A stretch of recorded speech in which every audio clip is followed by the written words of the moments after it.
Let's get started, everyone. So welcome, everyone, to the UT Fungarium Kickoff. And we are excited tonight to be joined by a panel of mycologists and enthusiasts to learn about the importance of the new fungi collection that will be housed at UT. So we'll just jump right into things. I shared a photo already of a mural, and this just came to mind. I tend to have like a photographic memory of like visual depictions of mushrooms in art, and so this cave painting in Spain came to mind. But it's a bull with some longhorns and some mushrooms, and so I thought it was a nice picture to us all see before we kind of jump into things. So Ali is going to do a quick introduction of our society. Woo!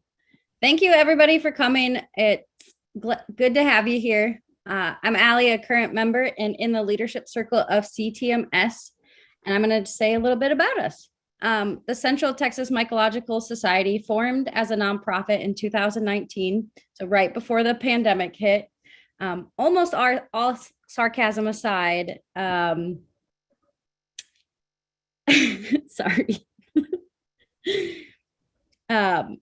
It was great. It was great timing. So with a couple key leaders joining us, Angel being a huge powerhouse in our society. We have Into the Shroom Boom blasted off. Our membership has grown to over 600 members, and I can say our classes are on fire. If you've gone to any, they've been a lot of fun. So our mission is to strengthen the conservation, research, and study of fungi in Central Texas. So with this mission and the passion for fungi, we currently host online and in-person educational events. So to our delight, people have joined us from all over the globe, from Poland to Mexico, and a lot of people in Texas and the US, of course. Please check out our calendar at centraltexasmycology.org. And you can follow us online. Many of you probably are, but it's at Central Texas Mycology on Facebook and Instagram. So get local with us. Does anyone recognize this fungi on our logo? Put it in the chat and someone else will explain a little more about it. Yes, Kathy, tell us all about this mushroom.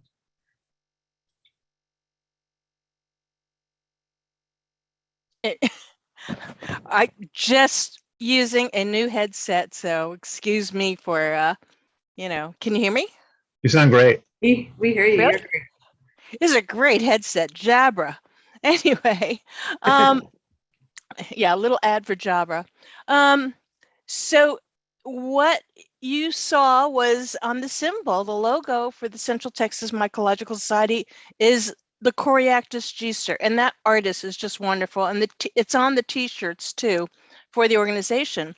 And as of, let's see, June 16th, when Governor Abbott signed the resolution making it the official state mushroom of Texas, we have joined the ranks of only 3 states who have a state mushroom. And let me tell you, the other 2 states, Oregon has the chanterelle and Minnesota has the morel. Nobody else has the Texas star. And it happens to coincide with when it's open and it has 5 petals. That is the symbol of Texas, the state of independence and everything. So it's an awesome logo. And I think it's just amazing. This was probably the most conservative session that I think Texas has ever had. And I don't know if you know it, but Texas legislature only runs for 160 days. So that's 4.5 months, I think. And it's every other year. So you've got a real small window of opportunity to get this done. But for some reason, I don't know, I think there was some talks in the background or something. This did pass, and Texas has joined the ranks of and being only the 3rd who has a state mushroom, and it's an awesome logo. Yay. And thank you, Kathy, for all your hard work on that. Oh, So yeah. here's another stage of the growth of this mushroom, and it's also known as the cigar mushroom. So Kathy, why don't you tell us how this all started? This is our Zoom. We're getting meta now. Well, it all started in 2019, November 2019, when I went with a small group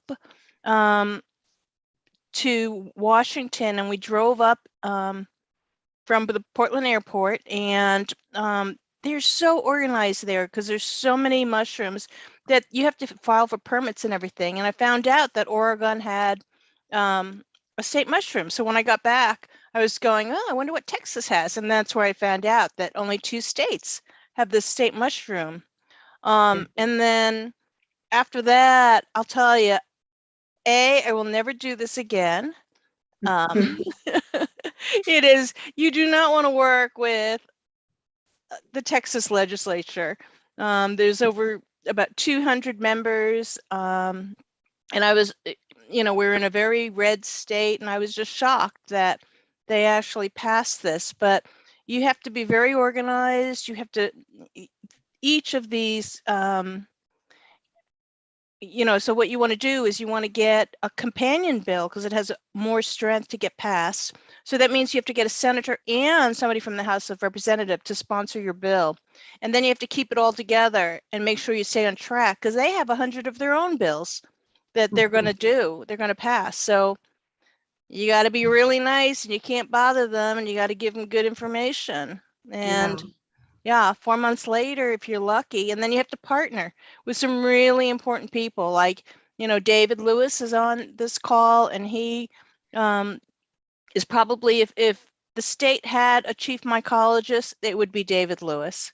And, then you have to get the Central Texas Mycological Society offering their volunteers, which was unbelievable, for getting letters written to the various representatives saying, yeah, we need a state mushroom, and this is why. And then I also partnered with BRIT, the Botanical Research Institute of Texas, and they had been actually trying for a long time, or wanting to have the Texas star. But you don't have much time, and you got to get it done. And the big thing I did was you need a social media presence. So I created a page on Facebook to be a digital binder where the legislature could go there and look, see what the mushroom looked like, and find out information. And I think that was a big help too. So Kathy, can you now share how this sort of star and pointing, how it sort of led you to this Fungarium project? So I had right down the street from where I live, there's the Brackenridge Laboratory, which is under UT's auspices. So I wrote them and said, hey, can I come out on your property and look for the Texas star, because it's out right now. So this was December 14th. So I contacted, and the curator, George, and I can't remember his last name, Liz and Amber, you know better, contact me back and told me that Liz was a graduate student working on putting together a fungarium, or at least adding specimens. And I said, oh my God, that's wonderful. And there's a picture of her right there. And so we started a conversation, and I thought, oh my God, I do a lot with the Central Texas Mycological Society, and I thought they need more programs too. And if they can offer their help, it might get this project off the ground. And that's why we're here today, to kick it off. It's awesome. Yeah, it's great. We're very excited. It's something we can really rally around, and think about it. Think about fungi and mushrooms beyond just sort of like taxonomy, but like the furthering the research. So we'll just we're going to cover quite a bit tonight. We have a lot of special guests that will be talking about different areas. So we're going to go over some general fungal terms, because sometimes we use words that not everybody understands and are familiar with. So we'll start there, and a little bit of the history of the fungi queendom. We'll just go quickly over the fungal life cycle, and then get a real understanding of what a fungarium is. And then the history of the UT collection. We'll go real quickly through the different types of fungi. And we won't spend much time on it because we do have a introduction to mushroom identification class coming up next week. And we encourage everyone that wants to further understand the different types of fungi to attend that class. And it's free and online. We're also going to talk about how to photograph mushrooms for identification. So we'll also talk about collecting and documenting, preserving and storing, and then what happens once mushrooms go to a fungarium. And then we'll talk about how you can get involved, and then some of our upcoming events. And we also have some trivia. So we'll give away a membership and a t-shirt tonight. So let's get started. We'll just go over quickly over these fungal terms.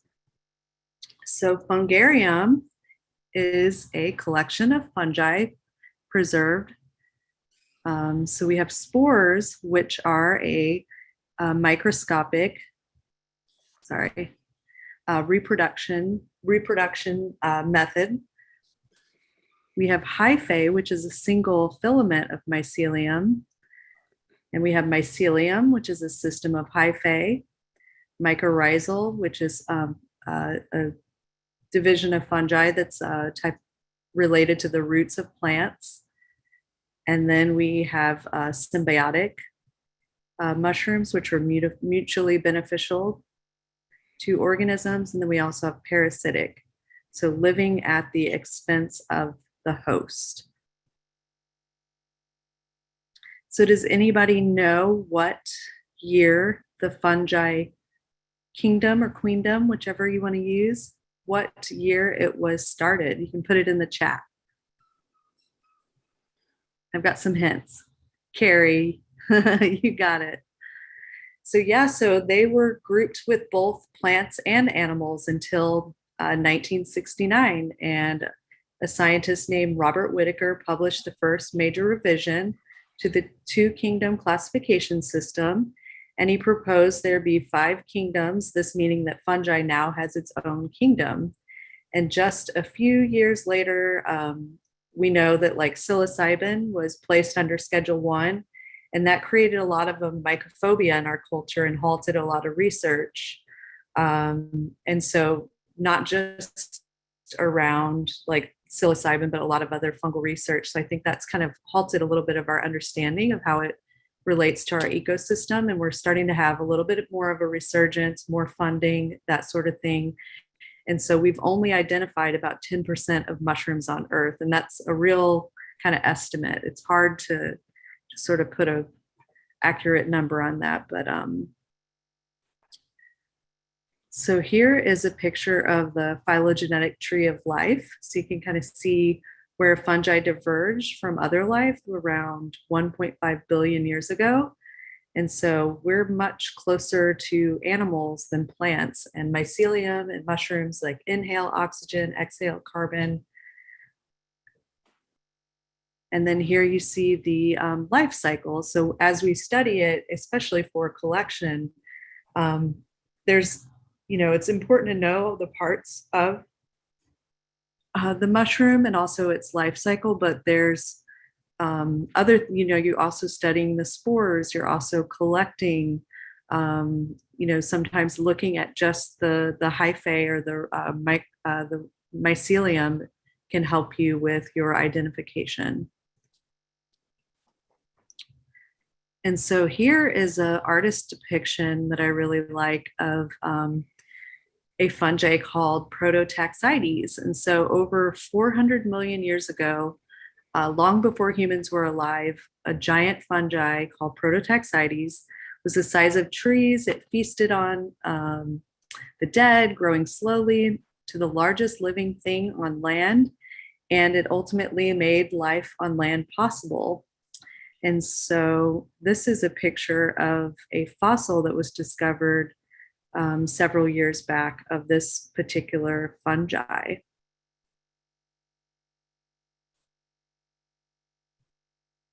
So yeah, so now Dr. Barbara Thiers from the New York Botanical Garden, and we just learned that she retired, but she's been a guest of ours. We did a presentation with her last year on George Washington Carver's fungi collection, which was housed in the herbarium of the New York Botanical Garden. So she's going to share a little bit on what a fungarium is and the importance.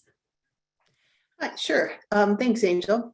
So a fungarium, as Angel said earlier, is a collection of preserved, usually dried fungal specimens.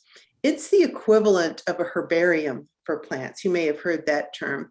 And many herbaria actually contain fungi. They don't distinguish the fungal collections in the herbarium as a fungarium. That's fungarium is sort of a newer term and will probably be used more, but there are many herbaria that they're probably about half, there are about 3,500 herbaria in the world, and probably at least half of those contain fungi, whether they call them a fungarium or not.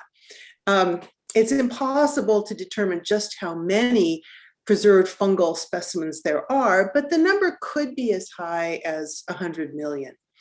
The Q fungarium shown here has about 1 million specimens, and it's the largest in the world. The National Fungus Collection, which is maintained by the USDA in Beltsville, Maryland, is the largest in the US. I think it has somewhere between, I don't know, so maybe close to 1 million. And the second largest one is the one that I used to curate, the New York Botanical Garden, with about 700,000 specimens. So let's see, could we go on to the next slide?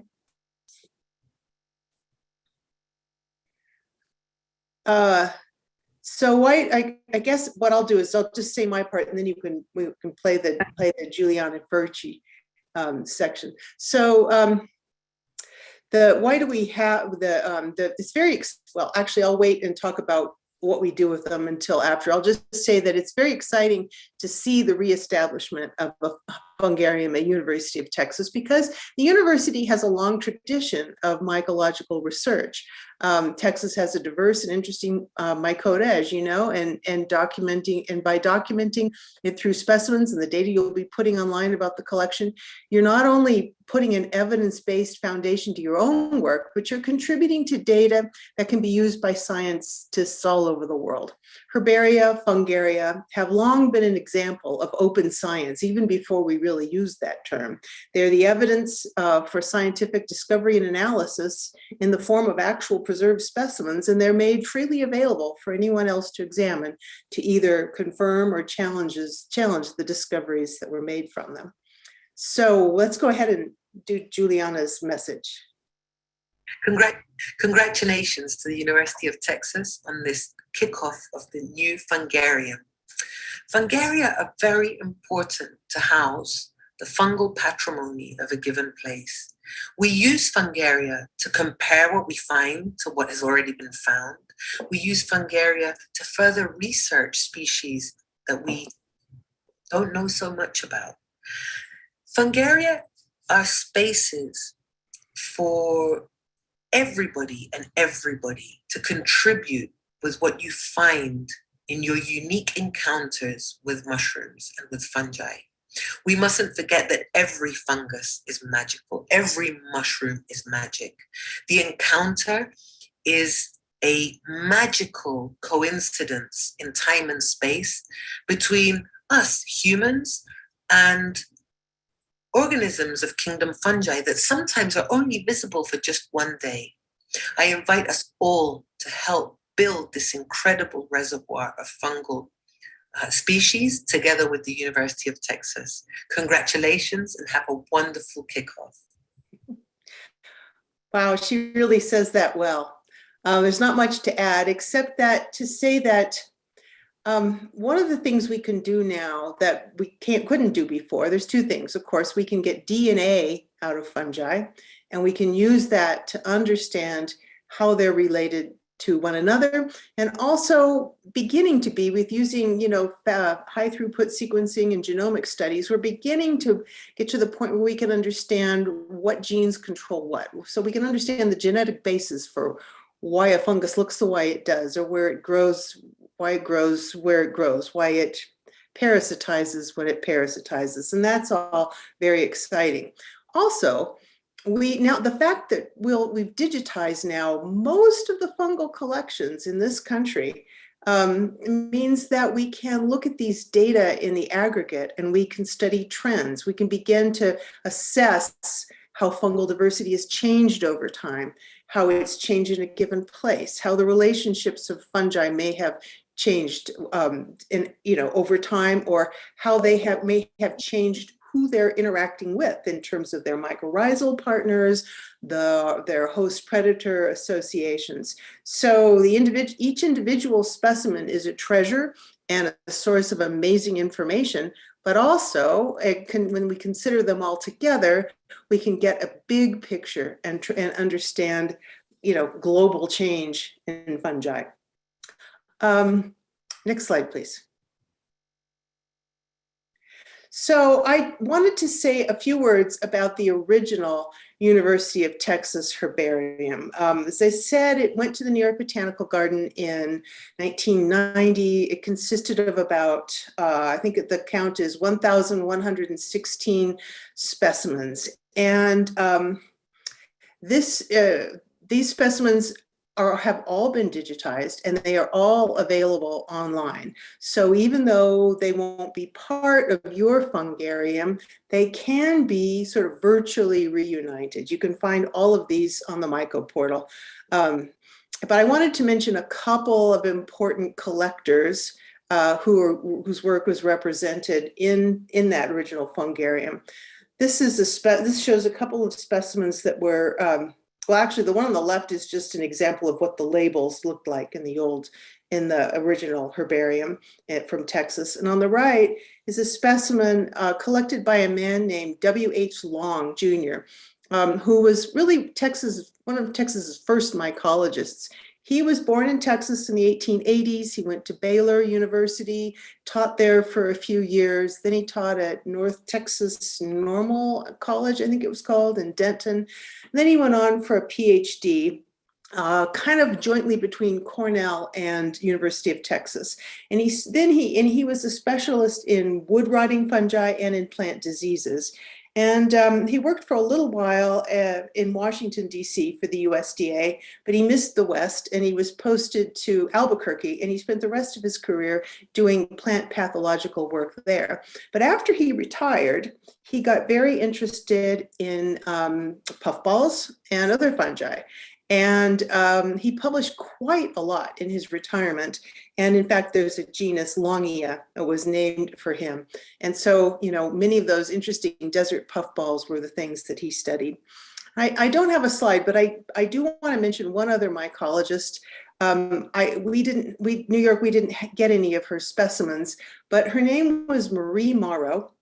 And she was on the faculty from about 1925 or so until about 50, 55, 60. And she was one of two women who were on the faculty between the period of 1930 and 1950 of the whole university. And she was a specialist in aeromycology. She studied fungi that, she was studying how fungi moved through the air.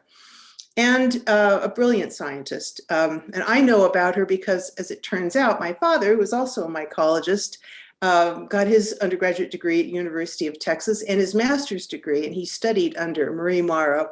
And he said that not only was she a brilliant scientist, she was one of the kindest human beings he ever met. And so even though I can't show you one of her specimens, she has a long legacy of mycological work in Texas, and you can see her specimens on the Mico Portal. And that's all I have. So thank you very much. Thank you, Barbara. That was beautiful. I'm going to see what I can dig up about Maria. You'll find some stuff about her in the University of Texas archives. Okay. All right, so Amber is now going to share some information about where the Fungarium will be located. Hi everyone, my name is Amber Horning. I'm the Assistant Curator of the Billy L. Turner Plant Resources Center. And I just wanted to give you a bit of history about our herbarium, a little sidetrack from the fungi aspect. And these are some tidbits, but if you're ever interested in learning more about our collection, everyone's welcome to come into the herbarium and come on a tour and learn a little bit more about us and what we do. But the Plant Resources Center is how we call the UT Tower home. We're located on 9 floors in the UT Tower, but they are discontiguous. So we're between the 2nd floor and the 18th floor of the tower. We are comprised of about 1 million plant specimens, and we've never actually counted the specimens. So we've been saying we've been at 1 million for about 20 years now. So we may be a little bit more than that, a little bit less, but somewhere in there. And we also have a collection of bryophytes and lichens in our herbarium, and with vascular plants. And the UT Herbarium was started in 1890 by a professor named Frederick Simons, who was, he had started the chemistry, biology, and geography departments all together. And he was particularly interested in using plants, the possibility of using plants as indicators of valuable metals or possibly even oil in the soil, which was, important. Would have been quite a boon if he managed to make that work, but unfortunately not so much. Some of our first specimens came from this gentleman, and there was a long line of curators, and the collection was grew and grew over the next 80, 90 years. And you'll find that we're called the Plant Resources Center and not just the UT Austin Herbarium, because we are home to 2 distinct collections. In the 1980s, a gentleman named Cyrus Lundell donated his massive collection of herbarium specimens to the University of Texas, which was around 300,000 specimens. So it really boosted the numbers of herbarium specimens in our collection. And he was very interested in cultural artifacts as well. So he had managed to collect a lot of much older specimens. So we have herbarium specimens dating back to the 1760s, even though they weren't collected specifically for our institution. So we have these 2 different collections, and each specimen is labeled specifically as being for the University of Texas or the Lundell collection, and thus making the Plant Resources Center all in one. And our collection, specifically our herbarium, functions as a repository for specimens. So people will use our collection either to deposit vouchers to so that people can refer back to them when things are published in scientific journals, or to use our collection as a sort of jumping off point where you can figure out where things are located in the landscape and maybe go out and find them and use them for your own research. And we are also a support facility. So the only 2 full-time staff here at the herbarium are myself and the curator, George Etskayevich. So we don't really have the opportunity to do much research of our own. It takes pretty much all hands on deck to keep the collection running. So we don't have any research facilities or do any research of our own, but we do help to support those who are doing research at the university and for anyone who's interested in using our collections. And I also wanted to mention that we're actually part of a much bigger suite of collections and field stations on the University of Texas campus. We are part of the Biodiversity Center, which includes all of the animal collections, housed at the UT's Pickle campus and down at Brackenridge, as well as a series of field stations, which includes Brackenridge, Stangel Lost Pines, and now the Lady Bird Johnson Wildflower Center. So we continue to grow, and we all work together for to prioritize collections. And we're really excited to start this new collection, or to bring these fungi back to the University of Texas and to start a new collection that can be used locally and internationally, and to have sort of an archive, a repository that people can use for identifications and for even DNA into the future. So as was mentioned already, we did previously have a small collection that was donated to the New York Botanic Garden a little more than 30 years ago. But this new collection, as it starts to grow, will be housed on our main floor, being where our offices are located in the tower. So it will start in an herbarium half case, and you can see there's a picture of a long hall of herbarium cases, and the sort of case that we'll be holding these specimens in will be about half that size, and hopefully over time that will continue to grow.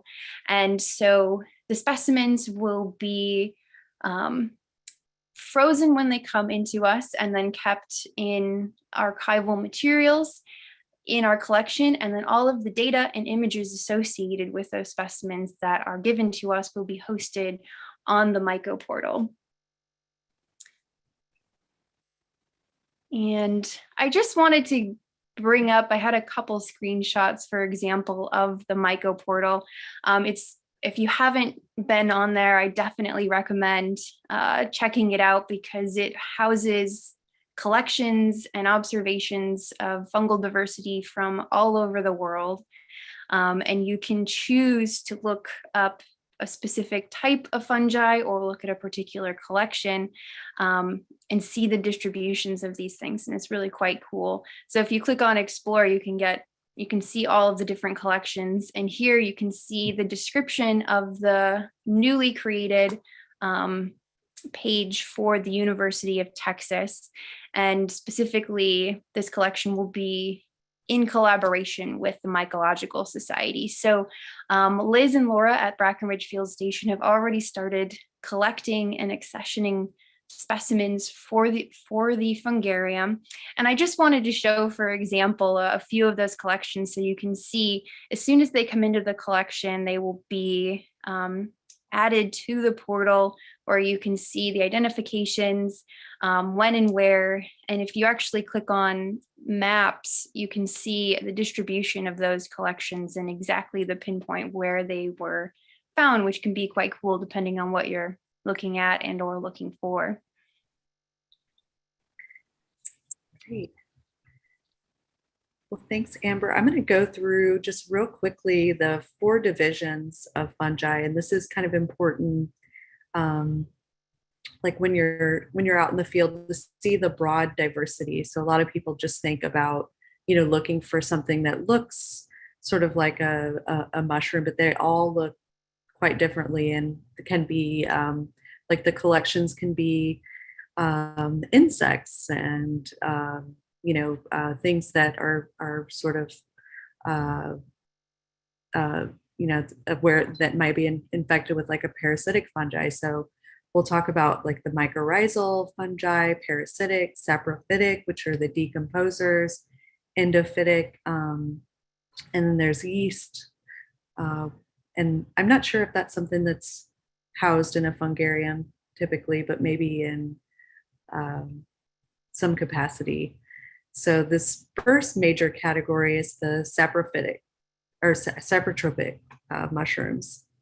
And so these are the decomposers, and their role in the ecosystem is nutrient circulators. So, and they're critical to the formation and the regeneration of our soils. So they form a close relationship with the vast majority of leafy plants, often bonding with and weaving within them at the root level. So here's some examples. We have ink caps, the yellow parasol mushroom. This is something that people see in their planter pots quite a lot. We have oysters, Just a few more. We have some reishi, turkey tail, chicken of the woods, which are found on our live oaks. And so the second division is the mycorrhizal, which means related to the roots. And this division of fungi forms beneficial relationships with the trees and plants. And so there's endo and ecto mycorrhizal fungi. And so this is a very exciting mushroom to study, and it requires a lot more rain. Usually we don't see these until we get like a good amount of rain. So morels, for example, chanterelles, different types of truffles. We've got the pecan truffle here. So then this is another category here, the parasitic fungi. So some examples here are the sort of zombie ant. So if you've seen the show Planet Earth, you've seen the documentation of the fungi that takes control of the muscles and drives away the ant to the highest point in the tree for the best spore dispersal. And so eventually taking out the whole colony. And then to the right, you see cordyceps, which has become a quite popular medicinal mushroom and can now be cultivated on wheat berries. So here's an example of another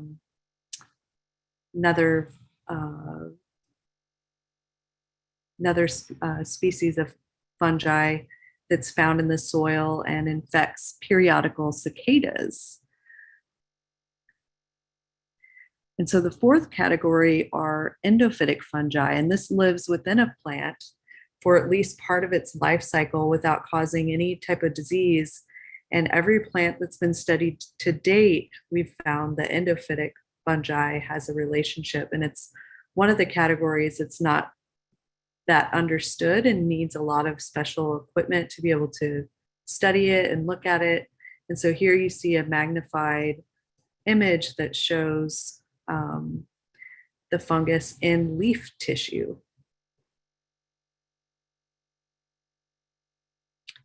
And so I just like to bring up, like as we study fungi, it's really important to know what our poisonous mushrooms are. And so in Central Texas, we have the Eastern North American destroying angel. So the one shown here. And so usually it's mycorrhizal with conifers and can be found in East Texas and Bastrop area where you have a lot of pines. And so we just, if you know any mushroom and understand its morphology, it's always good to know these when you're studying them. But for collection purposes, we're usually looking for scientific purposes, not so much for consumption purposes. But we'll get into a little bit more about that in a little bit.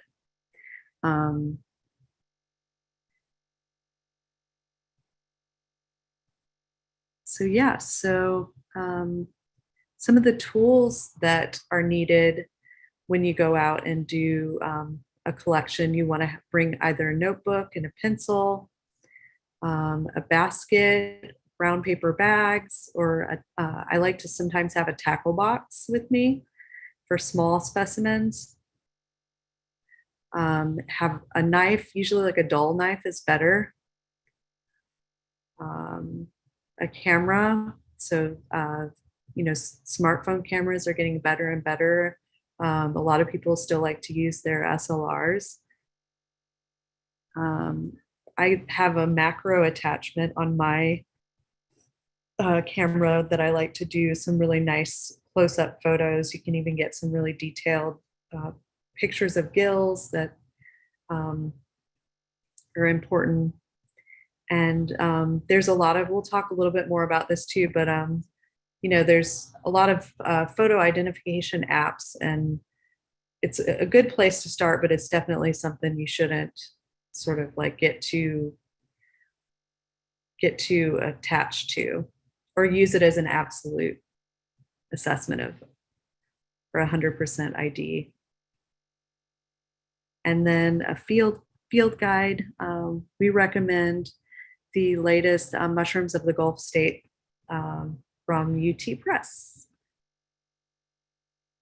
Then some other advanced tools, having KOH. So that's something that is good to have as well. All right, so Jeremy now is going to go over some tips on taking photographs for identification purposes. Yeah, so taking pictures, like Angel just mentioned, can be pretty easy nowadays with the kind of cell phone camera technology. We all carry one of these, and I find it to be really useful. Like, I don't have to lug around my big camera all the time to get pictures to photograph with. So yeah, these are kind of some tips of the different parts of the mushroom that you want to get a picture of.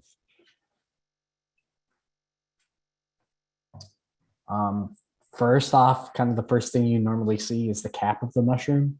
So just kind of get a nice picture of it from a kind of an aerial view over top. Next, you'll want to just go ahead and flip the mushroom over and take a picture of the gill or pore surface. Things you'll kind of want to pay attention to are like the edge of the cap, if there's like striations there, or also where the stipe and the pore surface connect. Different mushrooms connect to the stipe in different ways, and that can be a really important tool when you're trying to identify a mushroom. Next, you'll want to take pictures of the mushroom undisturbed in their natural environment. Kind of notice if there's any trees or plants around, if it's growing from wood, what kind of wood is it growing from, or just kind of everything about the environment, what's around, what's it growing on, those sort of things. If you can, it's really important to take a cross section to kind of, with your knife that you take with you, just cut the specimen in half. You can also notice if there's any staining that occurs when the mushroom is damaged. Those things can be really important.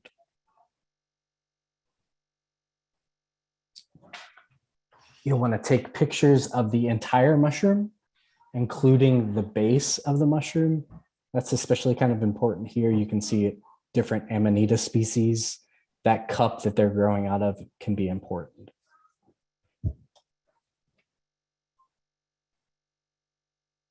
And that's about it. Just to kind of review, you'll want to take a picture of the cap, the stipe with the mycelium if you can, a cross section, the pore surface, notice any staining, and where the stipe and the pore surface connect, the habitat, of course, and then it's really important, especially if we're going to be collecting for the Fungarium, to always mark your location and the date that you collect and take a picture of. Right, thanks, Jeremy. So I kind of alluded a little bit to sort of there's a lot of sort of mushroom identification apps, and the latest issue of Fungi magazine has a great article by mycologist Dennis Benjamin. I recommend everyone read it. It's quite humorous, but it's sort of a little bit of a warning. I personally feel like it's a good place to start, like using these apps are like a good place to start when you're out in the field.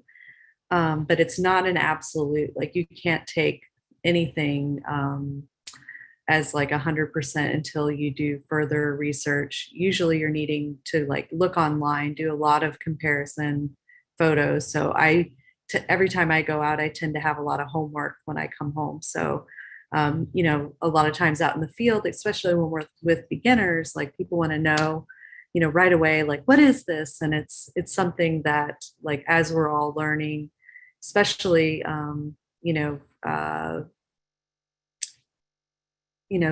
we've been out with people and found things that we haven't seen before. There's nothing been documented before. So it's something that, since there's so little we've only identified about 10% of fungi. Like, we're not always going to know what it is.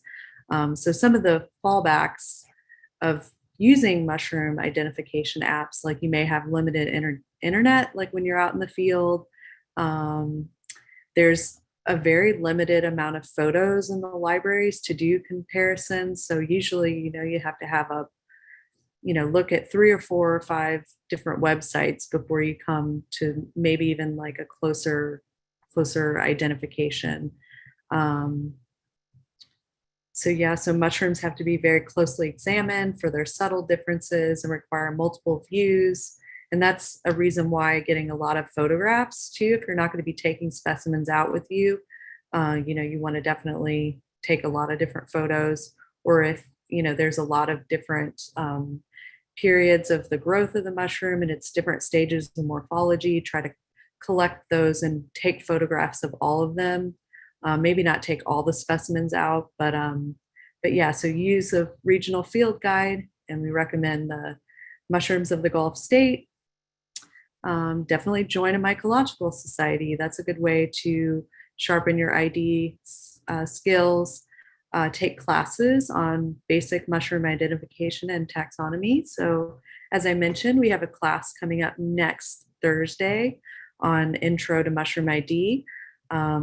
So Dennis also recommended using the Mushroom Observer map. So you have to create an account. There's a lot more rigorous, there's a lot more mycologists, a lot more people on there. There's like a tougher kind of validation built into that system as well. So yeah, so that's it. So now we're going to turn it over to Liz and her team, and they're going to talk about collecting and documenting fungi. Yeah. Sorry, I put animations on this. I didn't think that I wouldn't be able to click them. So you can just click through until the end for each one. Okay. So there's already been a lot of good information. So some of this is going to be redundant, but that's okay. So date and location, as Jeremy said, is very important. If you don't have the ability to get GPS location, landmarks are always good. So if you're near a road, you can say which road and say you're maybe like 100 meters south of that. Just think about when you use landmarks, though, that these are long-term collections and they're meant to outlast us. People 100 years from now will hopefully be using these collections. So you have to think, like, is this landmark going to be there in 100 years? So that's why GPS is better than landmarks, but landmarks will also work if you have no other choices. Habitat, also, Jeremy mentioned that, very important to note. And again, you can be as broad or as specific as you want to be. If you don't know the specific plant species, you can just say it's a conifer or a deciduous tree. It's an oak. You don't have to be specific about species. What is it growing on? So mostly you'll find these growing on the soil or wood. Again, if you're able to know what type of species of wood, that's good. Conifer, deciduous is good. Sometimes the log it's on is too old to determine, and you can just say rotting log. Photos, Jeremy did a great job going over that. Take as many as you can. I've so many times collected a mushroom and gotten down to identification between 2 species, and it's just like, did staining fade in 5 minutes or was it still prominent? Just something small I didn't photograph. So you can't take too many photos. Okay. Life stage, that has been mentioned. If possible, sometimes you just find one mushroom and you can't get different life stages. Keep going. Okay, defining features. So a very important thing is when you dry these specimens, they change drastically. And I have a picture of this coming up. So this Leukocyprinus to the left, which is the second one we've seen in this presentation, they're very beautiful mushrooms, but they're very fragile. And so you can see on the stem or stipe, that's yellow, there is a little bit of tissue. So that's a partial veil. Most of the times that will fall off, color will disappear. So any notes on color and bruising and small features, write them down in your notebook because they'll go away real fast. Keep going. Yeah, so veil, color, gill attachment. Okay, and then the next slide has the photo of before and after. So this is the exact same mushroom photographed when it's dry and then after it's been dried. And you can see it is very fragile, so it did break apart. Similar to if you try and collect ink caps, they will not do very well. They're going to disintegrate really fast. So you might not even collect those for the herbarium. Deliquesce, one of my favorite words used. I think the other things maybe can deliquesce too, but I just love that word. It's a good word. Okay, you can go on to the next one. Okay, Mike. Oh. Okay, main thing about So amnesia, you wanna here make we have sure a you get the video of log out David ground, Lewis. because it's important in the classification. Sometimes you have to really dig down to find it. Let's move right to try this. And there's part of the cup right here, and this one. It's not close to the ground. Oh my God. Yeah, nice. That one came up fairly easy. See? You get the whole ball. That's what you want. It has no ends. Beautiful. This could be it. So yes, this was several months back, but every mushroom's a little different. So it's important to kind of use a trowel or a dull knife or something that allows you to dig up below the soil.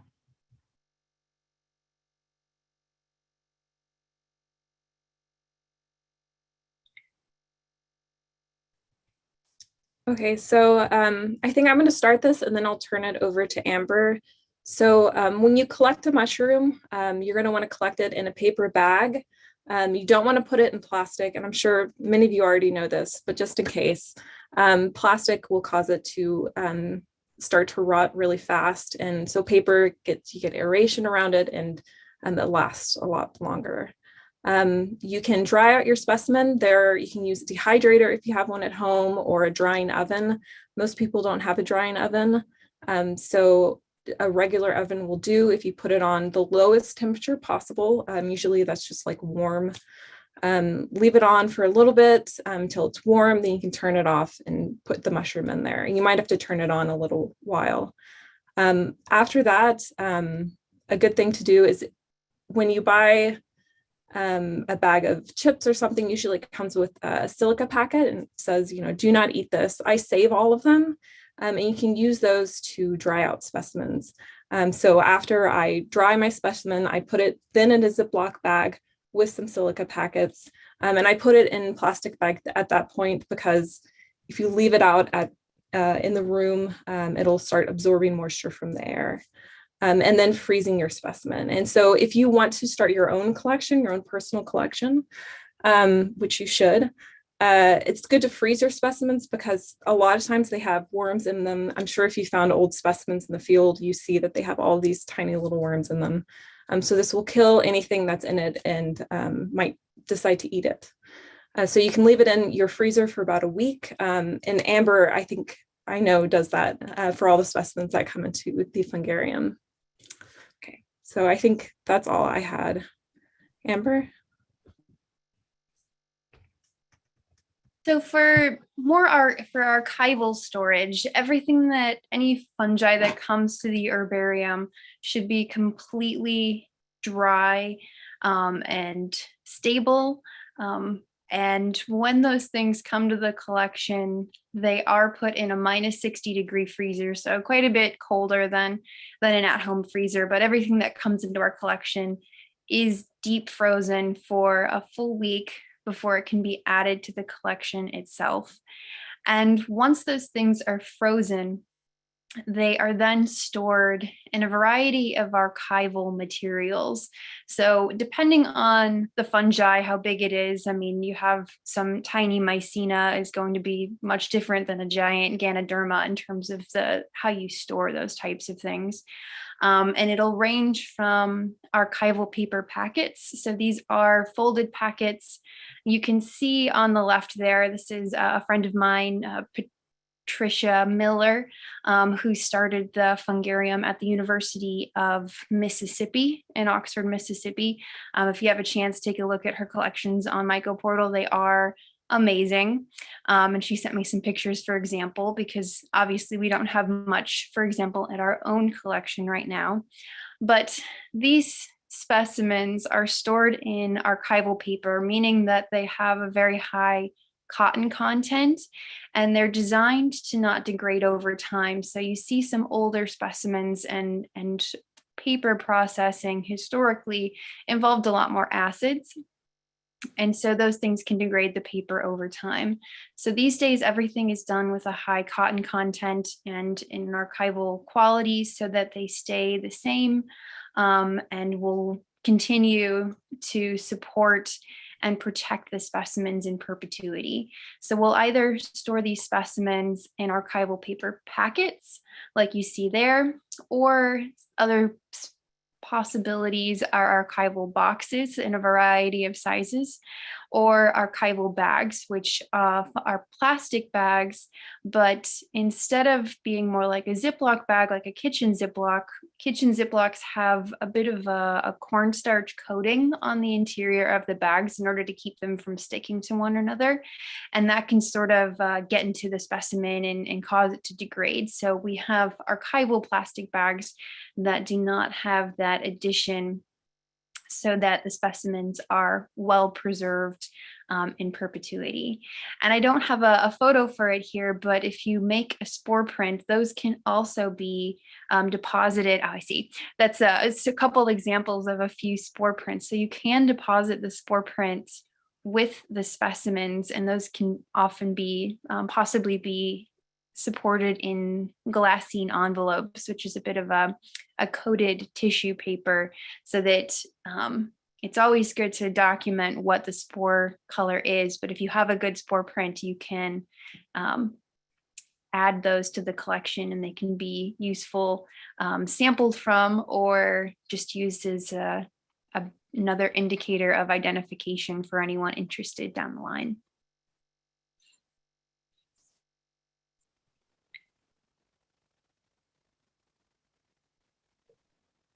So when we're labeling an herbarium specimen, and you've seen a few so far, you'll always want to make sure that you are documenting who collected it, what it is, when you collected it, the date, and where it was. And that's sort of the bare minimum for a good specimen that could be deposited into a fungarium. And I wanted to sort of show an example. This has obviously got a lot going on, but for example, Our 90s version. Yeah, Still from the 90s. Kind of an example of what the layout of a fungarium label might look like, where you offer it be, this is more specifically for plants, but it's definitely functions for fungi as well, where you would say fungi of Texas, and you have the identification. It's very important that you have the geographic locality. So not only do you say, the exact location of where you are, but you want to give the higher political units. You want to give the country, the state, the county. That information can be important for how people parse this data when they're looking at things along down the line, as well as much detailed information about the place that you collected it. So ideally, we can and do add coordinates, which are on the label as well, but as much description of the exact location that you've collected the specimen is great. And that includes information about how far you are from a road, what park you're in, that sort of thing, as well as all of the ecological components. What sort of overstory canopy are you working with? What's the litter look like? Those sorts of things. And of course, as much characteristics as you can describe for the specimen, because as we've seen, these mushrooms are not particularly easily identified once they're dried. So as much data as any one collector can provide regarding what that specimen looked like is always incredibly helpful for a label. And that also includes elevation and slope. Slopes can often be a good predictor of whether or not a particular fungi might be likely or unlikely to be in a particular place. And I've already mentioned that the date, who collected it, and not absolutely necessary, but it's ideal that anyone who's going to be collecting specimens for a fungarium start a unique collection number so that it makes it easier for you to distinguish between your collections, so that each individual collection has its own unique identifier for yourself. And anyone, you can also add any and everyone who collected that mushroom with you, who was on your collecting trip. That can always be helpful down the line. And of course, anything collected at for the University of Texas will have the TEX acronym. So these are things you can put together yourself. Mhm. So if you're interested in submitting specimens to the Fungarium, you definitely want to make sure that your specimen is completely dry. You don't have to have it in archival packaging. That's something that we do at the Herbarium, but you want it to be dried, and we want to make sure that you want to try to have as many, a label associated with the specimen. So you can print out your own label and put it in the bag with all of the information. And then you would also want to submit all of your photos that you collected, where the photo names are your unique identifications. So we need to be able to distinguish between individual specimens so that those things can be parsed for the online platform. And then alternatively, or in addition to a label, we actually have a spreadsheet format that we can distribute to anyone who wants to submit multiple specimens, so that you can parse out your data, and it just makes it quicker and easier for us to get them online. But of course, it's not absolutely necessary that we have that digital format, but as long as we have everything that we need on the label, we'll be able to parse that ourselves or with the help of any volunteers that are interested in order to bring those to us. And I guess I also wanted to mention something that most people might not think about is that in order to submit a specimen, you do not have to have it completely identified all the way down to species. There are plenty of specimens, vascular plant specimens, that get submitted without complete identifications, maybe only to family or to genus, and occasionally not at all, although that's not ideal. But sort of the benefit of having these things in a fungarium is that over time, other people, if you have your specimen well described and well imaged, someone else can come along, take a look at that data, and offer some new information, identify it, or get a piece of tissue in order to do some genetic studies and get a better identification on it. So don't feel like you need to get through the key all the way down to species in order for it to be a valid specimen.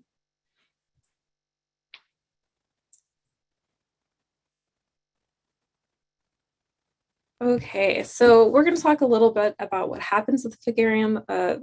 A lot of people have already spoken about this, so we'll go over this really fast.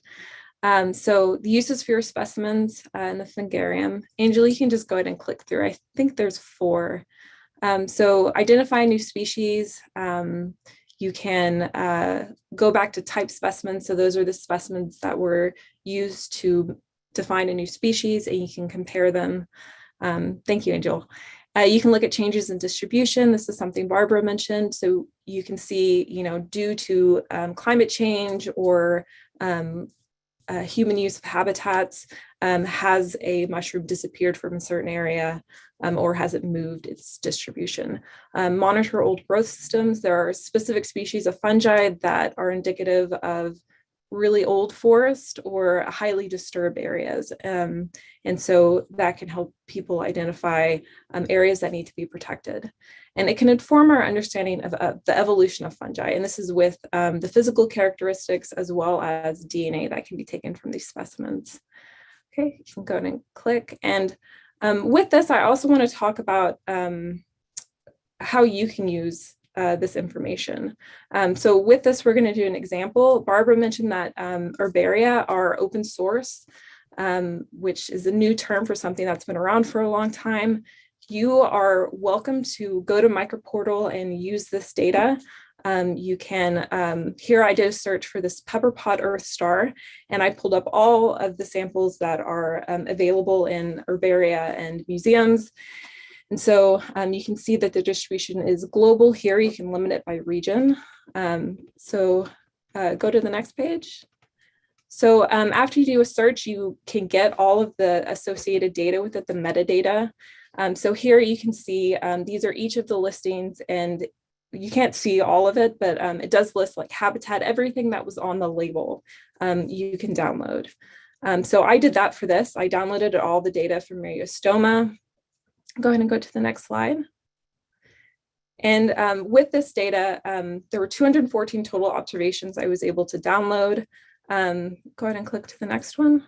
They were from 24 countries, including one that was just labeled Earth. So you can see you can be as broad as you want to be, although something a little bit more narrow would be better.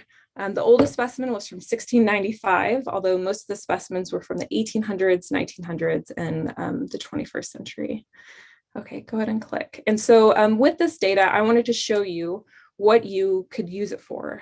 So if I was interested in finding this mushroom, I could use this data to look at when the best time of year would be to go out and hunt for it, where it would most likely be found, so with what species and what type of habitat. Go ahead and click again. And then I can use any DNA that's associated with the specimen on Mico Portal to determine if it is a similar species to Myriostoma cauliforme, or is it Myriostoma cauliforme? Okay, so I did some quick analyses to answer these questions. So here I took all of the samples, and you can see that the highest abundance of observations were in the fall. So on the y-axis here, we have percentage of the total specimens that I was able to download, and on the x-axis, it's each month. You can see September and October have the highest number of observations. So that would be my best time of year if I wanted to go out and find this mushroom to go. Can go to the next one. And so where would I look? Only about, I think it was 38 of the observations had habitat information, and it varied widely. I had to kind of go through and curate it. So that's why it's kind of a wide array of types of habitats and plants.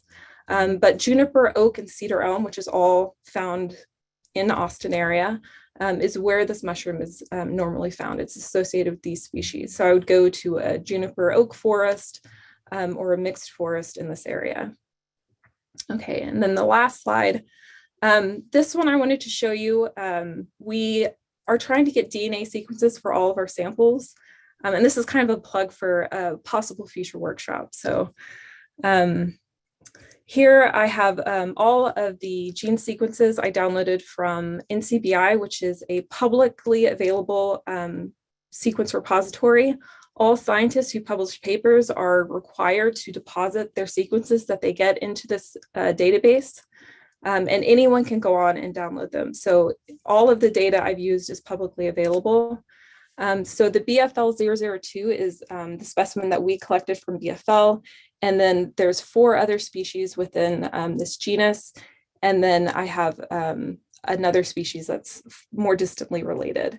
And so you can take this DNA and you can compare it, the bases, to look at similarities and differences. So you can see that this G. saccatum has more bases that are different from the other species. And the other ones are more similar. So you can go ahead and click to the next slide. And so with that, we can make a phylogenetic tree. And what this shows is similar to the one we saw at the very beginning that Angel showed. We're looking at through time evolution of this genus and how they're related. So you can see the BFL specimen is most closely related to Myriostoma coliforme. So I would say it is definitely Myriostoma coliforme based on the physical characteristics that we saw and the DNA. You can go ahead and go to the next slide. And so with this data from Mico Portal, you can figure out when the best time of year is to look for a mushroom. And ideally, you probably want to do this for something that you're more interested in finding, like chicken of the woods or morel mushrooms or something that's really good to eat. So fall for this one if you want to find the pepper pot or star.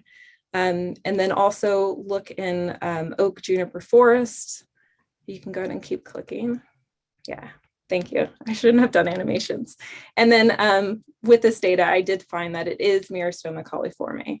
So this is all analyses that you can do with this publicly available data. You can go ahead and go to the next slide. And that's my plug for future classes I'm hoping to do with Central Texas Mycological Society, including how to use Mico Portal, how to download the data and curate it for your own analyses, a workshop on DNA sequencing, so how sequencing works, what is the fungal barcode region, which is the region that all mycologists use to identify a specimen to species, and how to use these DNA sequences to maybe make a phylogenetic tree, and then an introduction to NCBI, which is this other database I mentioned, where all of these sequences are available. Also, I'm a huge advocate for R coding, which is open source and free. This is a common theme. So doing some workshops on data analysis and visualization using this. And then also lastly, some microscopy courses or workshops would be really fun to do.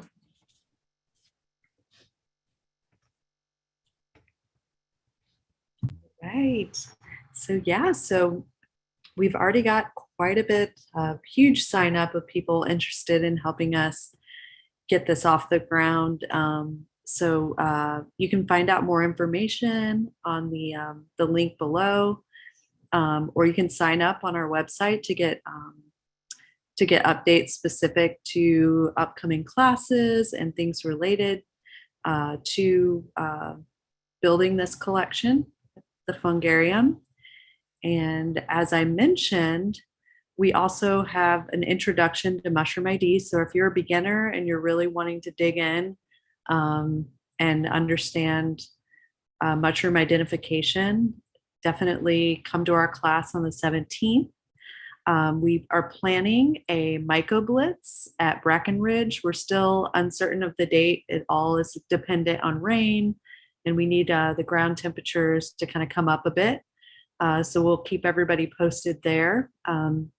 And I think we're really looking to start off, we were really looking to work with people that have some experience in mushroom identification. So if you feel like you're intermediate or more advanced, like definitely let us know your level of helping out with mushroom identification there. And then if you're wanting to learn more, here's some book recommendations. So Dr. Barbara Tier's book, Herbarium, that came out last year, I believe. Definitely check that out. We mentioned the field guide, the most current one for our region, mushrooms of the Gulf Coast states. And then if you want to dig into learning about the the Fungarium at the Herbarium at the Royal Botanic, check out the book Fungarium. So who is ready for our trivia? And we'll do this based on who raises their hand. So that means you have to use the little icon. So Ellie, you're gonna have to help me out here. Or actually, no, we've done it in the past. Whoever puts it in the chat, the correct answer in the chat first. So that's a more timely way to do it. So I don't have the chat pulled up. So Allie, you got your eye on the chat? Okay, here we go. All right, so what was the name of the fungus that ruled the planet 470 to 360 million years ago?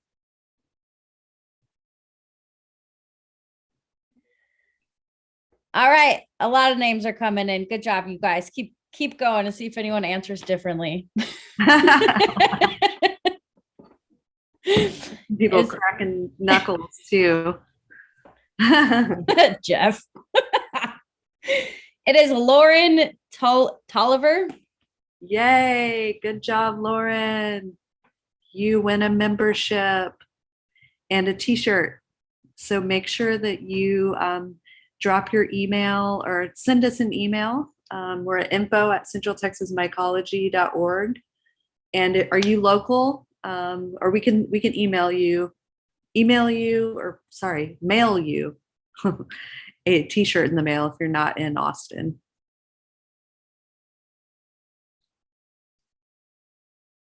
So yay. All right. And so just real quick, a few things about our membership, what it includes. We have a single membership at 25, family at 30. We have a student discount code. Everybody write this down. It's really hard it's real tricky code. It's called, the code is student. So if you are wanting to get a membership and you're a student, at the checkout, you just put that discount code in. And we also have sustaining memberships as well. So yeah, we'll have some time now for Q&A. Thank you everybody for your attention tonight. That was a lot of fun.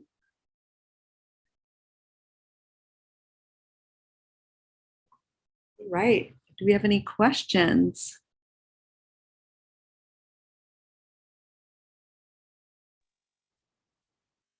I had a question. Can I speak or am I muted? Yeah, go ahead. Okay, awesome. So I may have missed it but all of that data when you were going through the genetic sequencing and you said all of that data is publicly available. What site how are you navigating to that?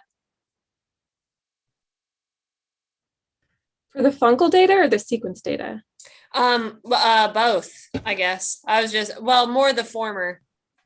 More the former. Yeah, okay. Fungal data. So the fungal data was on Mico Portal. I'll put the link in the chat here.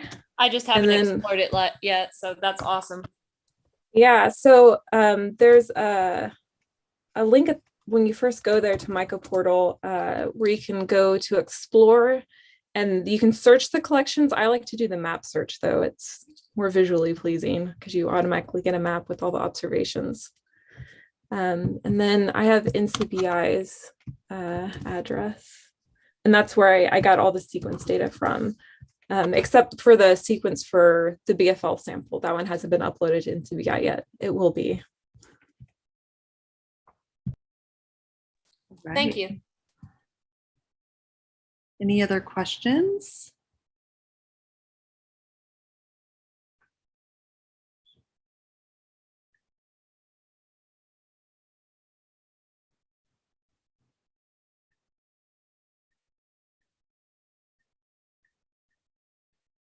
All right, well, I don't see any in the chat. Come on, y'all, you gotta have some questions. Someone asked about what the mycoblitz is, and I believe when it is.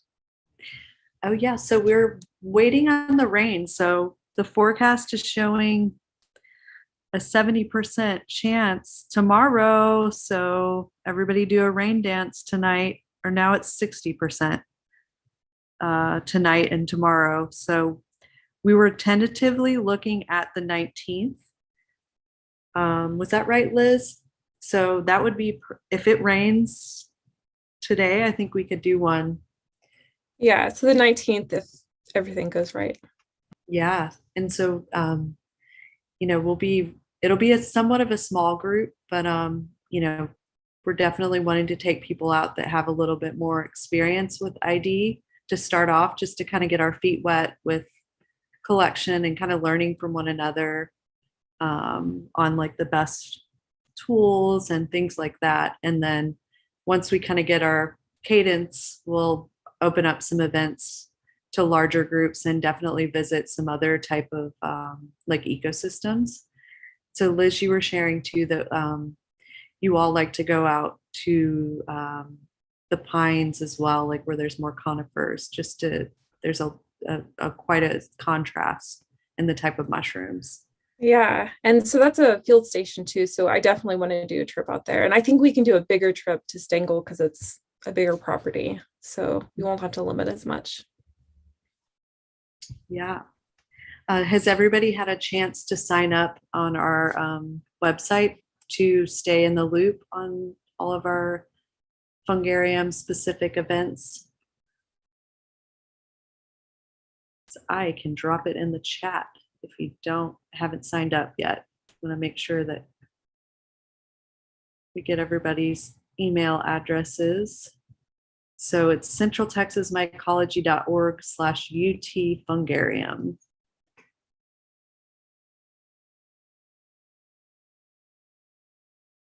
Okay. Well, if we don't have any other questions, we'll say goodbye to everyone tonight, and thank you all for tuning in and learning about this new project. Yeah, thank you. This was fantastic. As a citizen and new mycologist, I learned so much tonight from all of y'all. This was super exciting, and I can't wait to add to the collection. Yay. Yes.